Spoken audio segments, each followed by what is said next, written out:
Gracias por conectar a este Facebook Live que estamos haciendo a través de la página del Puerto Rico Public Health Trust. Y el live tiene el motivo de educarnos a todos sobre este proceso de la llegada de la vacuna del COVID-19. Cuídate, cuídame. La vacuna contra el COVID-19. Y vamos a estar hablando un poco sobre todas las dudas que tenemos todos sobre algo tan nuevo, esta pandemia que hemos vivido durante los pasados meses. Y ya llegó la tan esperada vacuna, pero hay muchas dudas, muchas preguntas.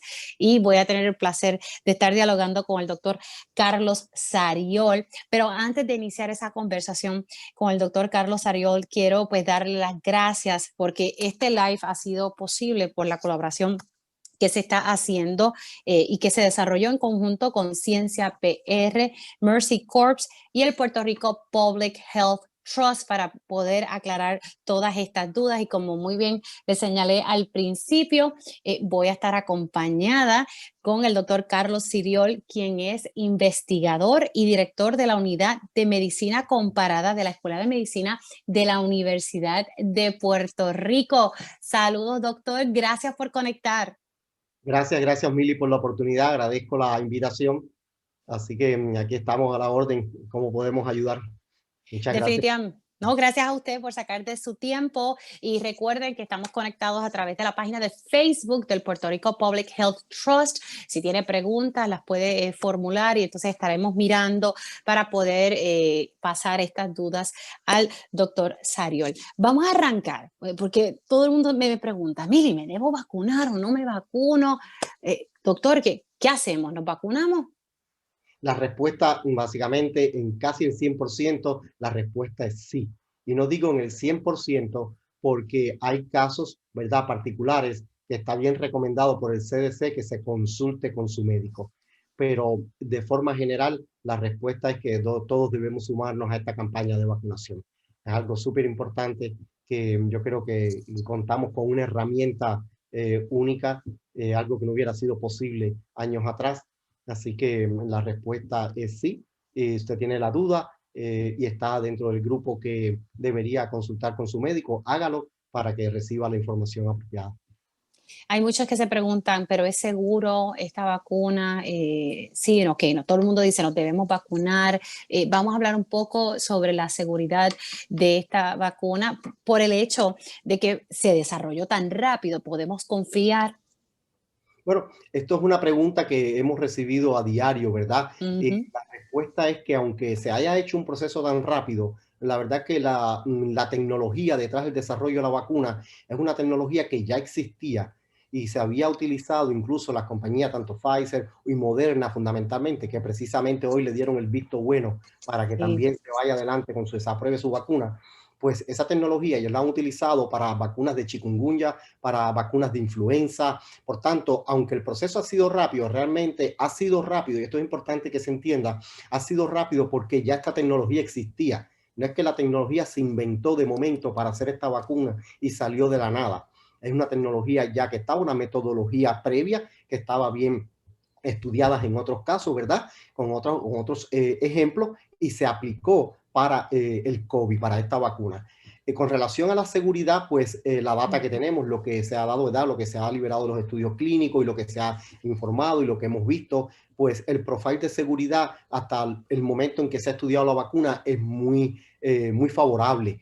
Realmente que los efectos secundarios a la hora de administrar la vacuna básicamente son manifestaciones locales, un poco de dolor en el lugar de la inyección, un poquito de enrojecimiento. Los que han utilizado la vacuna de la influenza y han recibido la vacuna de la influenza, por ejemplo, que es lo más común, básicamente pueden entender porque los efectos secundarios que se vieron durante los estudios clínicos fueron muy parecidos dentro de esto. Así que la seguridad de este punto de vista a la hora de administrar la vacuna es bastante aceptable y tiene un profile muy bueno. Hubo mucha preocupación porque como sabemos que en Inglaterra se suministró la vacuna y allí hubo unos casos de reacción alérgica. Vamos a hablar un poquito de eso para darle un poco de paz y tranquilidad a las personas, porque cuando uno lo dialoga en conversaciones informales con nuestras amistades y familiares, ay, Miri, pero es que allá en Inglaterra hubo unas situaciones, vamos a hablar sobre eso, ¿por qué esas reacciones alérgicas a esta vacuna? Bueno, la respuesta por la cual sucede la reacción alérgica, eso todavía se está estudiando y no se conoce exactamente. Pero yo creo que aquí lo que debemos enfocarnos es Ujú, realmente cuánto es la frecuencia de esta respuesta, ¿verdad? De este tipo. Por ejemplo, en la vacuna de Pfizer se estudiaron más de 40.000 personas, la mitad de ellas, entre ujú. 20.000 a 18.000, estuvieron expuestas a la vacuna y ese tipo de reacción no se vio en ninguno de ellos. Cada uno de nosotros reaccionamos de forma distinta a un medicamento. Es decir, no todo el mundo, hay personas que, ¿verdad? Los que tienen neuropatía diabética, por ejemplo, que conocen esto familiarizado. Hay algunos que utilizan lírica, un medicamento, no les resuelve. Hay otros que utilizan Neurontin y sí les resuelve y viceversa. Y hay quienes le caen muy mal un medicamento y hay otros que lo toleran muy bien. Pues la vacuna, pues básicamente desde ese punto de vista funciona como estos los medicamentos. Hay personas que pueden tener una predisposición a tener una reacción mejor y hay otros que pueden reaccionar de una forma con mayores síntomas. Así que, pues básicamente no debemos ver esto como algo alarmante o como algo que deba, Ok. ¿verdad? Que sea una preocupación o una excusa para no utilizar la vacuna. Además, lo ha recomendado, se recomienda, ¿verdad? Que hay un periodo de observación que cuando la persona lo utilice, pues básicamente se observe durante 30 minutos. Si usted es una persona muy alérgica, que ha tenido reacciones alérgicas anteriormente, ¿verdad? A distintas cosas, digamos, a comidas o a otros medicamentos, pues debe estar en una observación durante 30 minutos después de administración de la vacuna. Y obviamente con supervisión médica. Si usted nunca ha tenido alergia o es muy poco alérgico, pues básicamente lo que se recomienda la observación por 10 minutos, por un formalismo, ¿verdad? Para seguirlo, pero básicamente entiendo que estos han sido unos eventos aislados, pero que son eventos que realmente se pueden experimentar con cualquier otro tipo de medicamento. Importante ese detalle del ensayo, porque va un poco, ¿verdad?, relacionado a esto de la seguridad, o sea, que se hizo un ensayo en sobre 43.000 personas. Elaboremos un poquito porque tengo entendido que también se hizo ensayos con distintas personas, por lo que estoy leyendo aquí, distintos países, o sea, que esto se hizo un estudio por bastante tiempo. Sí, esto, bueno, no, el estudio se ha hecho en varios países, tanto en Ok. Europa, por ejemplo, en Alemania se ha hecho en Bélgica, se ha hecho también, se estudiaron casos, obviamente, todos en Estados Unidos, se hicieron muchos pacientes, una población grande viene de la población de los Estados Unidos, y esto es importante, ¿verdad? Porque la composición de la población de Estados Unidos, por tener tantos latinos y afroamericanos, pues se parece mucho más a la población nuestra que a la población europea. Así que esto es importante. Durante el tiempo, realmente estos estudios, como verdad mencionaste al principio, han sido estudios que han evolucionado muy rápido. En realidad, por ejemplo, el primer paciente de la vacuna de Pfizer se le puso la primera dosis el 27 de julio del 2020. Y básicamente toda la data que tenemos hasta octubre, así que han pasado 3 meses, básicamente 3 meses a 4 meses desde que se empezó el estudio de la vacuna y esa es la data con la cual contamos. Pero sí, se utilizaron, ¿verdad? Se utilizaron, digamos, en distintos países, pues lo que se hizo fue la participación de voluntarios en distintas origen genético, ¿verdad? Que esto es importante para ver la variabilidad. Quizás no tanta como se va a ver en el futuro, porque estos estudios van a continuar, ¿verdad? Exacto. Sí, se ha visto esta composición de la población que participó en los estudios. Si usted acaba de conectar, estamos haciendo este Facebook Live desde la página del Puerto Rico Public Health Trust. Mi nombre es Mili Méndez y estoy conversando con el doctor Carlos Sariol sobre la vacuna contra el COVID-19, esta vacuna de Pfizer que acaba de llegar a Puerto Rico y ya hoy, esta noche, el comité de expertos acaba de darle luz verde a la vacuna de Moderna. Falta, ¿verdad?, que la FDA le dé esa autorización final y estamos aclarando las dudas de las personas. Ahora, doctor, continuando con la conversación, ¿quiénes son las personas que pueden recibir esta vacuna? Vamos a orientar a las personas. Bueno, en principio, de acuerdo, ¿verdad?, a las indicaciones del CDC, todas las personas por encima de 16 años, más de 16 años, son importantes, más de 16 años pueden recibir la vacuna.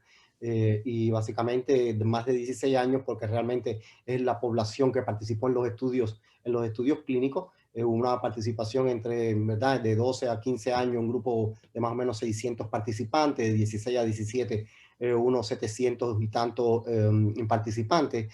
Así que por esas características y por los resultados que se vio en ese grupo de edad, pues el CDC la recomienda que se utilice a partir de en cualquier persona que tenga 16 años o más. O más. O sea que eso es importante, ese detalle, que entonces sería vacunar a las personas de 16 años en adelante, porque esa es la información y los estudios que realizaron. Esa es entonces la data. Ahora, son a mayor de 16. Hay muchas preguntas sobre las mujeres embarazadas, doctor. ¿Deberían vacunarse o cuál es el consejo a seguir aquí? Sí, el CDC recomienda, ¿verdad? Después de presentar toda la data que presenta la Pfizer en este momento, pues que básicamente la vacuna puede administrarse a mujeres embarazadas. Pero siempre recomienda que se consulte con el médico, porque obviamente no todos los embarazos son iguales, ¿verdad? Normalmente siempre todo un embarazo saludable. Con todo esto, pues el CDC entiende que la vacuna puede ser administrada a las mujeres embarazadas. Obviamente en los estudios clínicos no se incluyen mujeres embarazadas, no se incluyen inmunodeprimidos, porque se evita durante una, ¿verdad? Entonces, un ensayo clínico que se hace, pues poner poblaciones que pudieran tener riesgo. Primero hay que evaluar el profile ¿verdad? O las características de seguridad de la vacuna y por los resultados, pues la vacuna está indicando que no debería haber ninguna contraindicación para administrarse a embarazadas, pero es importante que se consulte con su médico. Importante entonces que uno hable con su doctor y analice, ¿verdad?, el escenario de esa mujer embarazada.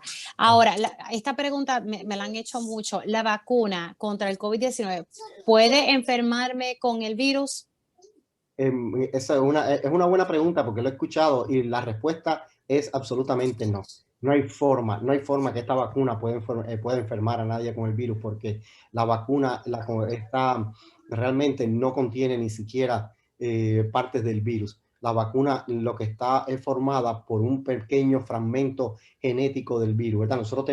Todos nosotros, ¿verdad? Tenemos un código genético, tenemos una información genética. Por eso es que mencionaba anteriormente que algunos de los estudios, al incluir diversidad genética ¿verdad? En los estudios clínicos, pues era importante. Pues la vacuna básicamente lo que tiene es una parte de la información genética del virus, no tiene nada del virus. Lo que pasa es que cuando esta información genética del virus pasa en la vacuna a nosotros y se inyecta dentro de nuestras células, pues entonces esa vacuna lo que va a hacer es que ese pequeño fragmento va a formar una parte del virus, una pequeña fracción del virus, que es lo que se conoce como la proteína S, que se llama también spike, o la proteína de la punta del virus. Eso está en la superficie del virus, y lo que produce es un pedacito, un cantico, ¿verdad? Un cantito chiquitico del virus, nada más, y que eso es lo que nos va a producir la inmunidad. Pero no hay forma que ponerse con esta vacuna en particular. Hay otras vacunas, por ejemplo, que son vivas, atenuadas, tienen todo el virus, y el virus está atenuado. Con ese, pues básicamente, y se lo ponemos a los niños, ¿verdad? Porque está en las campañas de vacunación, y con esas, pues básicamente hay algunas que esperamos que haya incluso manifestaciones de la enfermedad, porque el virus se va a multiplicar y el virus va a replicarse en nosotros. Pero en este caso, con esta vacuna, no hay ninguna posibilidad de que nos vayamos a infectar con el virus. Sí, una vez, y es importante porque a esta vacuna, doctor, según me han ido educando en el proceso, son dos dosis, o sea que hay que completar importantes detalles. Si usted se vacuna con la primera dosis, es importante que siga con la próxima dosis, son dos dosis. Eso también con la de Moderna, la de Pfizer así y la de Moderna también. Sí, esto es súper importante lo que tú acabas de mencionar, porque es importante, ¿verdad? La data que se ha reportado de los estudios es que la respuesta inmune, el sistema inmune nuestro va a responder de forma óptima a esas vacunas después de la segunda dosis. Básicamente lo que se ha hecho de 7 a 14 días después de la segunda dosis es que se pudo medir la respuesta inmune de nuestro organismo más efectiva dentro de esto. Y algo que tú acabas de mencionar, ¿verdad? Y básicamente, pues vamos a recibir cuál es el sistema de diferencia que hay que dar. La vacuna de Pfizer 1 y 21 días, Moderna 1 y 29. Son días y tratar de observar esas fechas. Pero la forma en que se va a administrar, pues cada uno que reciba la primera dosis, pues se le va a informar y se le va a avisar de cuándo le corresponde la segunda. De hecho, el CDC acepta de que haya 7 días de diferencia. Si usted en vez de ponerse el día 21, puede ponérsela el día 17. Da básicamente 4 días de gracia para ponerse esa vacuna. Y también indica que si por alguna razón, ¿verdad?, que no está fuera de su, que está fuera de su control, usted no puede ponérsela la segunda dosis el día 21, pues la vacuna debe ponérsela lo antes posible después de esa fecha. Pero no tiene que repetir las 2 dosis. Pero sí es importante que hay que ponerse las 2 dosis, porque si usted se pone una sola dosis, pues básicamente no estamos logrando Protegido. el efecto que queremos. Y algo relacionado, muy importante, con algo que, con lo que acabas de mencionar en, en esta pregunta que hiciste, es que, ¿verdad? Que tenemos las 2 vacunas ya básicamente aprobadas, la de Moderna también, no hay forma que uno pueda combinar las 2 vacunas. Es decir, lo que quiero decir es que no debemos combinar. Si usted se puso la vacuna de Pfizer en la primera dosis, la segunda debe ser de la misma vacuna. Así que, y con Así que no Moderna, se ponga a mezclar medicamentos, no vamos a debe ponerlo así. entendemos, ¿verdad?, que los controles que se están haciendo para la hora de vacunación, pues eso esté bien claro, pero que el público, ¿verdad?, y las personas entiendan que si se pone la primera dosis de una vacuna, debe ser la segunda dosis de la misma vacuna, no debe combinarlas entre E- ellas. e- Ese detalle es sumamente importante, doctor, porque aquí a veces nos ponemos a mezclar medicamentos, así que importante este detalle que acaba de explicar. Si usted ya, ¿verdad? Sí, sí, si a usted lo vacunan, porque todavía esto está por fase, recuerde que hay una fase 1A, que es nuestra clase médica, nuestros enfermeros y enfermeras, luego viene la 1B, que eso ya mismo lo vamos a estar explicando, y luego, más adelante, es que viene la población general, y según hablaba con el jefe de la Guardia Nacional, esto se prevé que pudiese ser a final de febrero o principios de marzo, todo depende. Así que importante, si usted se puso la de Pfizer, tiene que ponerse la segunda dosis de Pfizer, de esa vacuna. Si se puso la de Moderna, pues es la de Moderna que tiene que continuar. Quiero coger una preguntita antes de ir con las que tengo aquí, porque en nuestro Facebook Live hay personas que ya están haciendo preguntas importantes. Esta pregunta es de Marta Valentín. Gracias, Marta, por conectar. Y dice que quiere más información para las lactantes, o sea, las madres lactantes, y me parece que esto es bien importante. Es súper importante la pregunta y entiendo, ¿verdad?, la preocupación de Marta y todas las madres que estén lactando con el CDC. Escribe, primero quiero decirle, cada vez que decimos el CDC, que esto no es una referencia, que está distante, que es algo que, y yo les recomiendo que todo el que tenga, ¿verdad?, la capacidad de accesar a la información en internet, que lo busque. Eso es una información pública, son unas guías del Comité de Inmunización de los Centros para Control de Enfermedades, y esta información es pública. Y lo que habla acerca y lo que recomienda de las mujeres lactando, lo que dice el CDC es que no hay no hay contraindicación para que las mujeres que estén lactando las usen. Pero otra vez insiste en que se consulte con su médico. Usted hable, ¿verdad?, con su médico primario, quien está atendiendo, quien atendió su embarazo, quien le está dando el pediatra, le está dando seguimiento, ¿verdad?, a ese bebé. Pues básicamente es lo que nos está indicando, pero ha indicado que recomienda la vacunación para las mujeres lactando. Aquí hay otra pregunta. ¿La vacuna contra el COVID-19 puede alterar nuestro ADN, nuestro material genético, doctor? Es una buena pregunta que la he escuchado con esto. La respuesta, desde el punto de vista como científico, ¿verdad?, y como médico, mi respuesta es no a esta pregunta. Quiero, en verdad, hacer y compartir un poco más de información porque es interesante. Realmente la pregunta entiendo que viene porque lo que nos están inyectando en esta vacuna, pues, es el material genético del virus, pero que está envuelto en una cubierta de lípidos, de grasa, para esto. Pero el fragmento genético que el virus que se nos está administrando es muy pequeño, muy pequeño. Así que vamos a pensar que hay una eventualidad, un por ciento muy bajo, muy bajo, muy bajo, que este material genético pequeño pueda de alguna forma interactuar con el material genético nuestro, de nuestras células. Realmente en las posibilidades de que esto se incorpore al material genético nosotros humanos es muy difícil. Además, la forma, lo que se está en la vacuna, lo que provee es lo que nosotros conocemos como RNA, no DNA. ¿Ok? Mm.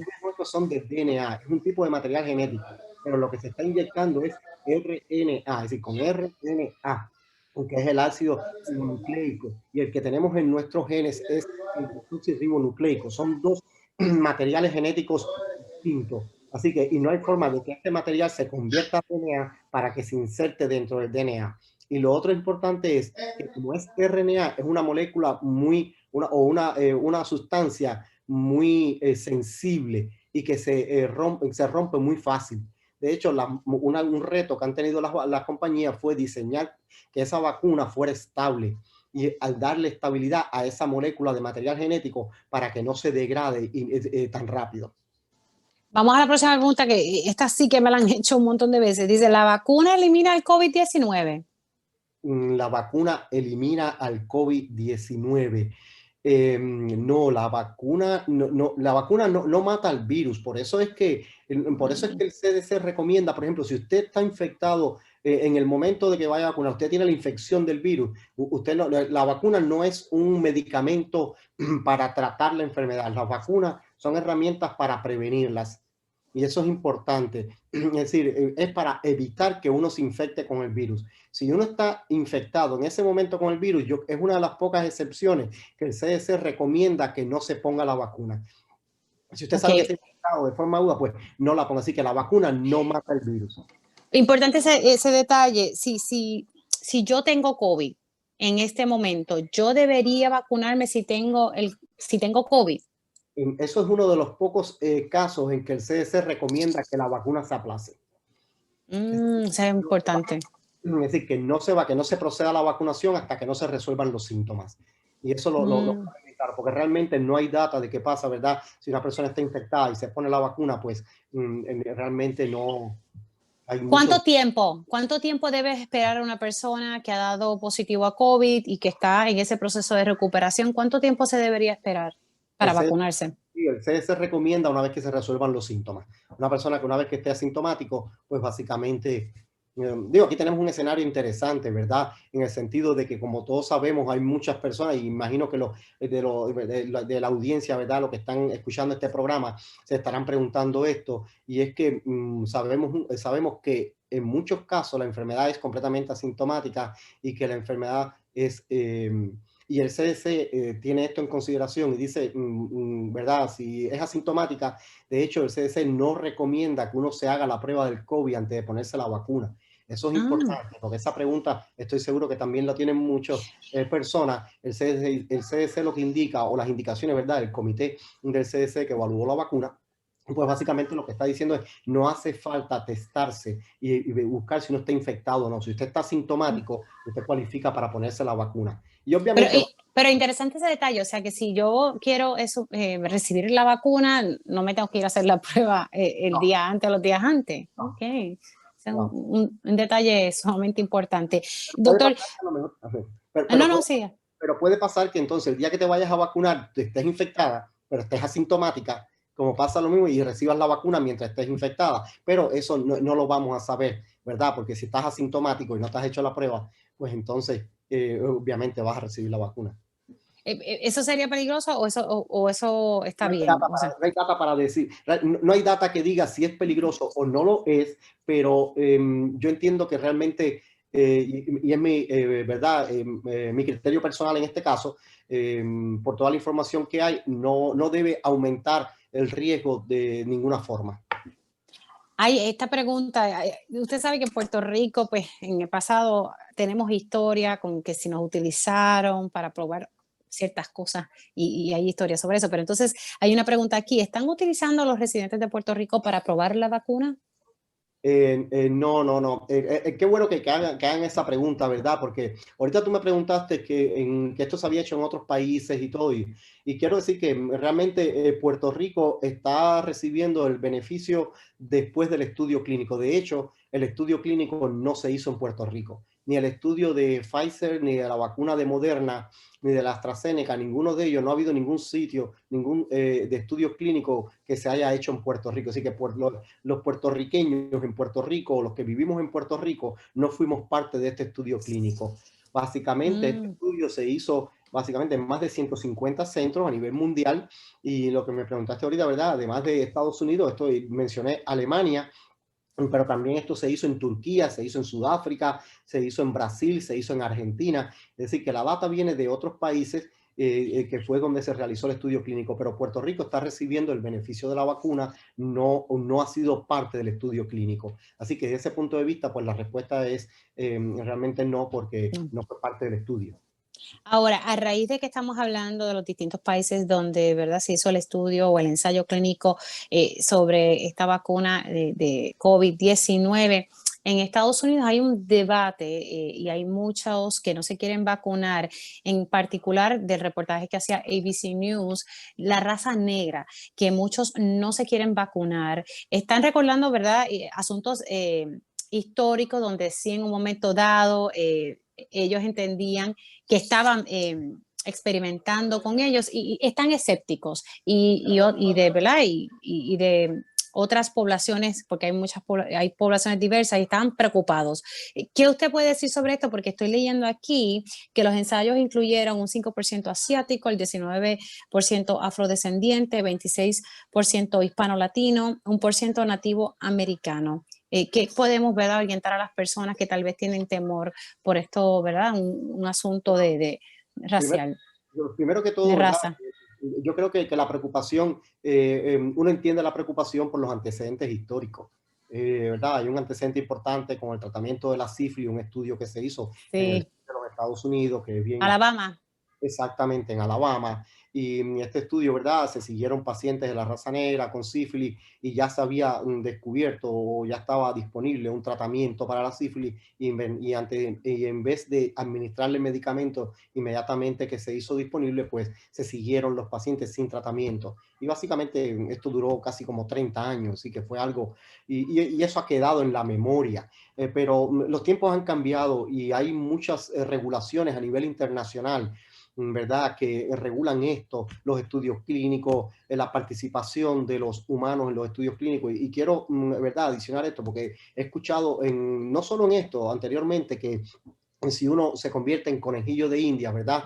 O ratones de laboratorios para esto, pues mira, primero, todos los que participaron en los estudios clínicos firman un consentimiento, que están de acuerdo en participar. Y el consentimiento a usted le explica todos los detalles del estudio que va a pasar, los riesgos que se conocen hasta ese momento, así que de forma voluntaria. Y la participación de los voluntarios en los estudios clínicos es sumamente importante, porque de lo contrario no tendríamos los medicamentos que muchos de los que están escuchando los están utilizando hoy, el diabético, el hipertenso, el que tiene migraña, cualquier condición de salud. Si usted está utilizando un medicamento hoy en día, pues probablemente el 99% de esos medicamentos que usted está utilizando, lo está utilizando porque hubo otras personas con la misma condición de salud que fueron voluntarios para participar en el estudio de ese medicamento. Así que esto es lo que ha pasado con esta vacuna. Así que básicamente pues se entiende histórica por la historia que ha habido, pero que no debe pensarse ni considerarse que tiene nada que se acerque a ningún experimento con ninguna etnia o con ningún grupo racial. Sí, pues, aclarado, ¿verdad? Ese punto, pero eso ha sido un asunto que se ha discutido en Estados Unidos. Ahora, vamos a hablar un poco sobre las fases de esta vacuna. Ya la de Pfizer llegó a Puerto Rico y ya pronto debería estar, ya luego de que la FDA autorice finalmente la de Moderna, también vamos a estar recibiendo una dosis según la información que ha trascendido por parte del Departamento de Salud. ¿Cómo la gente ya está, quiere saber cuándo yo me puedo vacunar? Porque sabemos que hay una fase, la 1A, la 1B. ¿Cuándo podrá esto llegar a la población en general? Mm. Bueno, yo creo que ha habido, yo creo que ustedes los medios han sido muy buenos y muy proactivos con esto, porque han divulgado la información que se ha hecho disponible a través de la Guardia Nacional, a través del gobierno de Puerto Rico. Están las fases establecidas, tenemos, ¿verdad? Ya las primeras dosis que se esperaban estuvieron llegando, se espera que sigan llegando durante esta semana. Así que básicamente hasta ahora el plan de distribución y de llegada de vacunas se ha comportado como se había anticipado, de esta forma. Obviamente, esto lleva a un proceso de organización, de llevar las vacunas a los lugares de almacenamiento, organizar cómo se empiezan a administrar y todo este tipo de logística, porque es una logística importante detrás de la vacunación esta, tomar también todas las datas del paciente que lo recibió para asegurarse que va a recibir la segunda dosis de la misma vacuna, etcétera, con esto. Así que básicamente pues uno debe buscar dónde está dentro de los grupos de uno, en qué fase se encuentra y entonces para qué mes uno le correspondería. De momento pues básicamente la fase 1A ya sabemos, lo cual entendemos todo que es una decisión, de hecho fue una indicación del gobierno federal general los que están incluidos en la fase 1A. Esto es importante, que son, como conocemos ya, los médicos que están directamente en los hospitales. De ahí seguirán los médicos que están en los consultorios, que no están en hospitales, personal de, cuando digo médico, quiero decir personal de la salud, porque no es solo médico, ¿verdad? Es personal de salud. De hecho, la primera vacunada fue una enfermera en el hospital Ashford, lo cual estuvo súper bien, muy bien con esto. Oiga, Así, es que ellos están claro, ahí en la primera fila todas las personas de cuidando. la primera línea que están, pues esto es la... Y después, pues entonces irán siguiendo y obviamente las personas más jóvenes, las personas más saludables, las personas que tienen menos riesgo, pues están en las fases que le continúan y que le siguen. Y se piensa que básicamente, digo, se piensa no, lo que está planificado es que la vacunación de estos grupos que tienen menos riesgo de, no de infectarse, sino menos riesgo de tener enfermedad grave o enfermedad, ¿verdad?, con muchos síntomas, pues básicamente para el mes de abril, mayo, puede ser que esté comenzando esa vacunación para esos grupos. Doctor, importante entonces que esa primera fase, la 1A, y para que la gente entienda, es la clase médica, los profesionales de la salud. La 1B son los first responders, para dar un poco de ejemplo, policía y todo este personal que también está en riesgo y que no ha parado de trabajar en esta pandemia.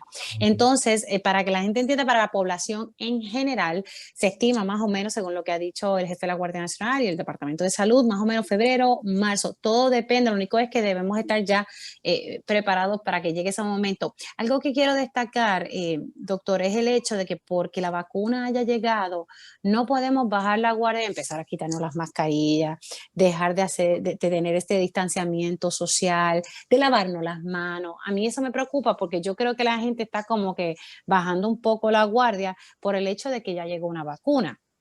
Sí, eso es importante resaltarlo. Y de hecho, también las recomendaciones del CDC, ¿verdad?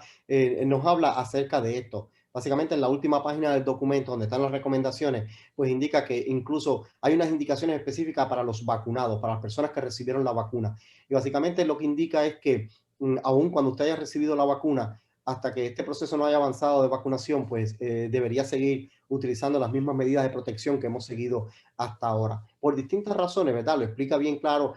Sabemos que la vacuna está diseñada para evitar que usted se enferme, pero todavía no se sabe si una vez que usted se vacuna, no se sabe todavía si uno puede estar transmitiendo el virus o no transmitiéndolo en caso de que lo haya tenido la infección. Es decir, hay algunos datos que no se conocen muy bien y por tanto lo que se espera es que sigamos siguiendo las mismas, continuando con las mismas medidas de protección que hemos utilizado hasta ahora, por lo menos hasta que se haya vacunado o el 70 o el 75% de la población en Puerto Rico, que es básicamente un poco más de 2.3 millones. Ese dato es bien importante para lograr esta inmunidad colectiva, que es lo que aspiramos, ¿verdad? Aquí en Puerto Rico como a nivel mundial. Aquí en el caso es un 70% de la población que tiene que estar vacunada para que logremos, ¿verdad?, frenar un poco la transmisión del COVID-19. Sí, exactamente, porque básicamente mientras más todo, ¿verdad? Eso es lo que pasa también con la vacuna de la influenza, cuando todos nos los ponemos, mientras más nos ponemos, pues menos circula el virus, pero para Ujú. poder detener, o digamos, no detener, porque realmente el virus van a tener su propio ciclo biológico y va a ser difícil detenerlo, pero que circule a muy bajos niveles, pues el 70% de la población en Puerto Rico debería tener esa inmunidad. Y yo digo que ya sea por la vacuna o adquirida por la infección que ha tenido, porque todas las personas que se han infectado pues cuentan también para esta inmunidad, porque básicamente la inmunidad conferida por la infección natural es una inmunidad incluso que es de una inmunidad robusta y desde el punto de vista de respuesta inmunológica un poco más amplia que la que confiere la vacuna. Pero para conseguir ese 70%, pues debe sumarse, ¿verdad?, los que reciben la vacuna y los que han estado infectados naturalmente. Así que, pero es importante seguir con las medidas de precaución hasta que estemos cerca de ese por ciento. Sí, por favor, no bajemos la guardia y es algo que yo destaco mucho en Radio Isla 1320, donde laboro, ¿verdad? Diariamente, pero también aquí, una pregunta que también me han hecho es que si una vez yo me vacuné, ¿verdad? Y me puse las 2 dosis, voy a enfatizar esto siempre, las 2 dosis, ¿yo tengo que volver a vacunarme más adelante? Esa pregunta está súper anticipada. Voy a responder, la verdad, voy a responder la pregunta, pero es una pregunta súper anticipada porque primero vamos a ponernos esta y vamos a ponernos las 2 dosis. Vamos a ver qué pasa con la circulación del virus. pero yo diría, yo creo que es importante entender que este virus llegó para quedarse en la forma que ha No circulado. es que se va, porque hay No, gente que no piensa creo, que no, llegó no. la vacuna y se va el virus. Por ejemplo, el SARS que hubo en 2002, 2003, por ahí, ese virus llegó, desapareció y no ha circulado más. Y tenía una tasa de mortalidad más alta que este virus. Lo que pasa es que se transmitía menos y por Mm, tanto desapareció. Pero este virus, en la forma que ha circulado, desde el punto de vista pandémico, este virus va a estar con nosotros por mucho tiempo. Así que, mm. respondiendo a la pregunta, a esa pregunta, que es una muy buena pregunta, ¿verdad? Está anticipada, pero es una muy buena pregunta. No se puede descartar que esta vacuna del COVID pues se vaya a insertar en los programas de vacunación, probablemente anuales o 2 veces. Yo diría que probablemente cada 2 años o cada 3 años, porque sabemos que los coronavirus que nos infectan, que son familias de este virus, que están con nosotros, que son los del catarro común, nos dan Ujú. una inmunidad natural que dura básicamente entre 1 a 2 años. Así que probablemente, y una vez que lo que sí es muy probable que si usted ha recibido la vacuna o usted se ha infectado con el virus de forma natural, es muy probable que si se infecta con este virus de nuevo o se expone a este virus de nuevo, ya sea dentro de 2 años, la infección y la enfermedad debe ser mucho, lo que se espera es que sea mucho más leve, que tenga mucho menos síntomas, que sea más moderada. Y eso es Sí, importante. que no lo azote, ¿verdad? Como lo hubiese hecho si no Exactamente. lo hubiese Eso tenido. es lo que pasa con la influenza. A veces me puse la vacuna, pero me dio la influenza. Pero la pregunta es, ¿cómo te hubiera dado la influenza si no te hubieras puesto la vacuna? Así que con el COVID pues aparecería también esto. Ahora, si se va a utilizar y va a estar con nosotros, pues mientras esté este virus, pues esta vacuna probablemente va a estar en el programa de vacunación por mucho tiempo. Doctor, quiero darle las gracias por sacar de su tiempo para poder explicarle a las personas, porque hay tantas dudas con esta vacuna, con estas vacunas, ¿verdad? Son de distintas farmacéuticas, pero hay muchas dudas, ¿verdad? Y queremos educar al pueblo, orientarlo sobre las mismas y gracias por haber sacado de su tiempo. No, gracias por la invitación. Ha sido un placer estar acá y cuando sea necesario, pues estamos a la orden. Voy a tener que llevármelo también a radio para seguir educando a las personas. Así que ha sido un placer y gracias, ¿verdad?, al Puerto Rico Public Health Trust por haberme permitido formar parte de este esfuerzo educativo y también gracias a Ciencia PR, Mercy Corps y como dije ya, el Puerto Rico Public Health Trust. Mi nombre es Mili Méndez, soy periodista y tengo las mismas dudas, las mismas preguntas. Soy madre de una niña menor y estamos todos, ¿verdad?, con estas preocupaciones, pero hay que salvaguardar la vida. Así que vamos a ver cómo esto fluye y por favor, lo voy a enfatizar, no bajemos la guardia, no se quite la mascarilla, no se olvide del distanciamiento social, no se olvide del lavado de manos. Sí, llegó la vacuna, pero todavía estamos aprendiendo en el proceso y no podemos bajar la guardia. Doctor, un abrazo, un beso, se me Luego, cuida muchas mucho. gracias. Luego. Gracias a ustedes por conectar, así que yo me despido y hablaremos próximamente. Un abrazo.